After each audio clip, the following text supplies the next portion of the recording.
Hi, my name is Eva Henderson. This is my watercolor vision board card therapeutic craft activity. So let's jump into it. I chose this because it is creative, it promotes goal setting, and it is a meaningful occupation to me. I was able to learn 2 skills, watercoloring and different techniques, and then realistic goal setting. I attached a video of close-ups of my watercolor painting, so I'll play that now. The amount of detail and blending changed as I completed the project because I was able to learn more about watercolor techniques. Each card was first sketched with a pencil, then I watercolored on them, and then after they dried, I used a felt tip pen to outline my drawing and add some details, and then I wrote a small goal for myself based on the card on the back.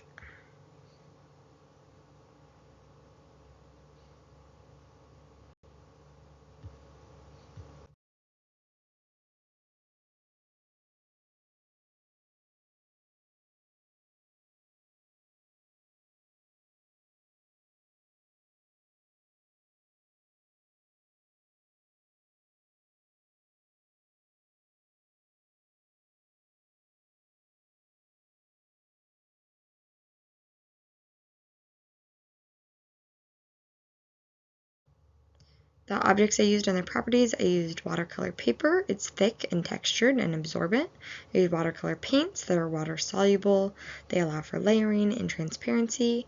Watercolor pencils are fine motor tools for more controlled method of spreading the pigment. Paint brushes of varying tip sizes are another fine motor tool I used. A water cup for pigment dilution. Paper towels for absorbency and cleaning brushes. Felt tip pens, a fine motor tool for outlining the paintings and writing my goals. And a bulletin board for a firm backing surface to allow for organization. I completed my task at my kitchen table. I used natural light when I could from my window, and then I used a lamp in the evening, and I just sat in my chair with my materials spread out in front of me. I completed this independently to allow uninterrupted reflection. I typically did it after my children were asleep. This reflects my role demands as a parent. So there was no active social interaction, and it was obviously chosen intentionally for focused engagement. Each watercolor image symbolized a personal goal. So for example, the strawberry represented my desire to grow a garden this summer with my kids. My sequence and timing. So number 1, I identified meaningful personal goals. Number 2, I assigned symbolic imagery to each goal. Number 3, I painted watercolor cards and allowed them to dry. And number 4, I wrote goal statements on the back and arranged cards on bulletin board. And then it also shows down here where I sketched them, I watercolored them, and then I outlined them and add details with my felt pens. My roles, so for performance pattern, my roles are occupational therapy student. There's a picture of me there at my first lab assignment this past weekend. As a parent, there's a picture of me with my daughter.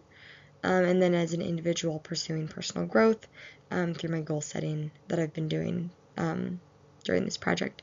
My habits, I like to engage in creative activities during quiet evening hours, and I'm working on goal setting as a habit that I'm building, and then as routine, I usually complete my personal tasks after my children go to sleep.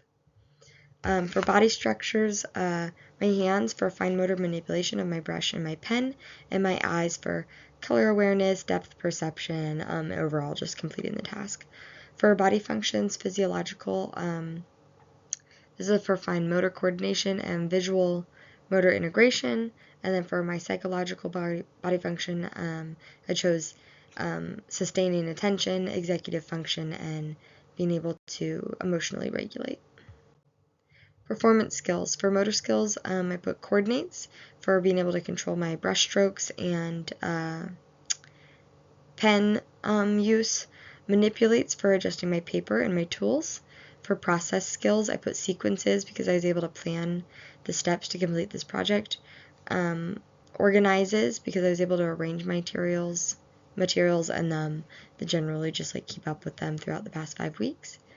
Initiates and terminates to be able to start and complete the task phases throughout this project. I think this is really important because This project requires precision in planning and organization.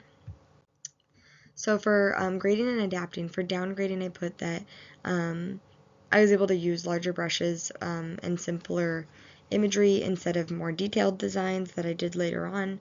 This reduced fine motor precision demands, smoother motor coordination, and I was able to focus better on the meaning of what I was doing instead of the actual difficulty of the task. For upgrading, I put completing the task while children are awake and present.